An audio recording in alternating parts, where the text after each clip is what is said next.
پانیوں پہ نظر جمائے اس سے سوال کیا تھا۔ وہ بھرپور طریقے سے چونکا تھا۔ اگر بچانے والا ساتھ ہو تو نہیں، وہ اعتماد سے بولا۔ سنیا نے ایک لہجے کو اسے دیکھا، اس کا چہرہ کتنا خوبصورت تھا اور آج کل وہ کتنا خوش رہتا تھا۔ بقول اس کے وہ اپنی زندگی جی رہا تھا، یادیں اکٹھی کر رہا تھا۔ وہاں بھی سعد نے اپنی اور اس کی بے تحاشا تصاویر لی تھی۔ وہ مطمئن تھا کیونکہ ثنیا اب اس کے ساتھ نارمل دکھائی دیتی تھی۔ وہ اس کی باتیں تو نہیں کرتی تھی مگر اس کی باتیں ضرور سنتی رہتی تھی اور اب وہ اسے ناشتہ بنا کے بھی دیتی تھی۔ وہ بے حد خوش ہوتا تھا۔ ایک ایک نوالے پر اس کی تعریفیں کرتا اور پھر ضد کر کے بہت پیار سے چند نوالے خود اسے کھلاتا تھا، اور جب وہ شاور لے کر آتی تو اسے اپنے پاس بٹھا لیتا، اس کے بالوں کی لٹیں اپنی انگلی پہ لپیٹ کے اسے دیکھتا جاتا۔ وہ اتنی با اعتماد سی لڑکی کنفیوز ہو جاتی اور جب اس سے سوال کرتی کہ وہ ایسے کیوں دیکھ رہا ہے تو وہ بس مسکرا کے اس کی پیشانی چوم لیتا۔ بہت سی باتوں کے جواب میں اس کا یہی ری ایکشن ہوتا تھا جو کہ ثنیا کو خاصا حیران کر دیا کرتا تھا۔ ایک دن وہ اس کے لیے ڈھیروں گلاب لے کر آیا تھا اور پھر وہ بہت خوبصورتی سے اس کے بالوں میں سجائے تھے، اور پھر اسے اس پہ بے تحاشا پیار آیا تھا۔ وہ اس کی بےتابیاں سہتی، گلابوں سے سجتی گلاب رنگ ہی ہوتی جاتی تھی، مگر خوش آئند بات یہ تھی کہ سعد کو اب ثنیا کا رویہ بدلا ہوا محسوس ہوتا تھا۔ وہ اب جیسے اس کو قبول کر چکی تھی۔ اب وہ کبھی کبھار اس کی معصوم شرارت پہ ہنس بھی دیتی تھی، اور ہاں اب وہ اس کی باتوں پہ چپ نہیں رہتی تھی، وہ اسے مزے لے لے کر تنگ کرتی تھی۔ اسے یاد دلاتی تھی کہ وہ یونیورسٹی میں کتنا اکڑو اور بدتمیز تھا۔ وہ آگے سے شرمندہ ہوئے بغیر ہنس دیتا تھا اور اسے بتاتا تھا کہ وہ اس کے عشق میں کسی کام کا نہیں رہا، ورنہ ایک زمانے میں لڑکیاں اس پہ مرتی تھیں، اب وہ خود اس پہ مرتا تھا۔ وہ آگے سے سرخ پڑ جاتی۔ کبھی کبھار وہ اسے عجیب سی فرمائشیں کرتا، کہتا بہت سر درد ہے، سر میں مالش کر دو، اور ایک دفعہ تو اسے حد ہی کر دی، آدھی رات کو تکلیف سے کراتا اٹھ بیٹھا کہ اس کے شولڈرز میں پین تھا۔ وہ اس کے شولڈرز دباتی رہی، پھر مالش بھی کی، پھر وہ اس کی گود میں ہی سر رکھ کر سو گیا۔ سنیا نے بھی اسے تنگ نہ کیا کہ اس بیچارے کو اتنا درد تھا کہ اب وہ اتنی مشکل سے سویا تھا۔ اس نے کمبل اس پہ درست کیا اور خود بھی ویسے ہی آنکھیں بند کر لیں۔ ایک دن وہ موبائل پہ لگا تھا اور ثنیا ویسے ہی اس کے پاس بیٹھی تھی جب اس نے موبائل ثنیا کی طرف بڑھا دیا۔ تمہیں بھی تو کینڈی کرش پسند ہے نا، چلو تم کھیلو، اس نے کہتے ہوئے ثنیا کو کھینچ کر اپنے سینے سے اس کی پشت ٹکا دی اور کمبل درست کر دیا۔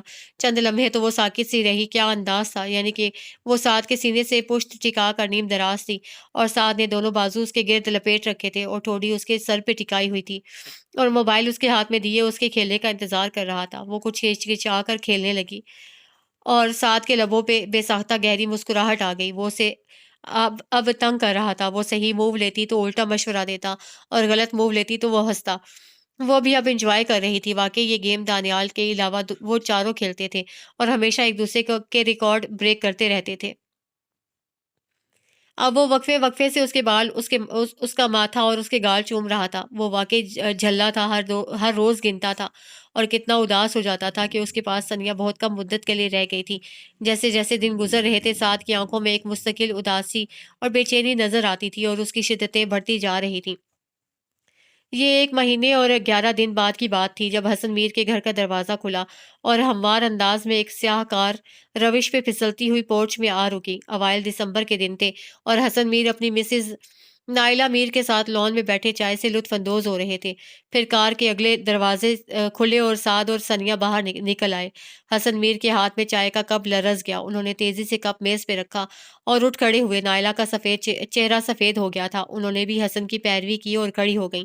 سعد اور ثنیا اب ان کے قریب آتے جا رہے تھے۔ یہ سعد تھا؟ ان کو یقین آیا تھا۔ وہ بے حد کمزور دکھائی دیتا تھا مگر اس کی آنکھوں میں چمک تھی اور اس کے ساتھ وہ پیاری سی لڑکی تھی۔ ہاں وہ ثنیا ہی تھی۔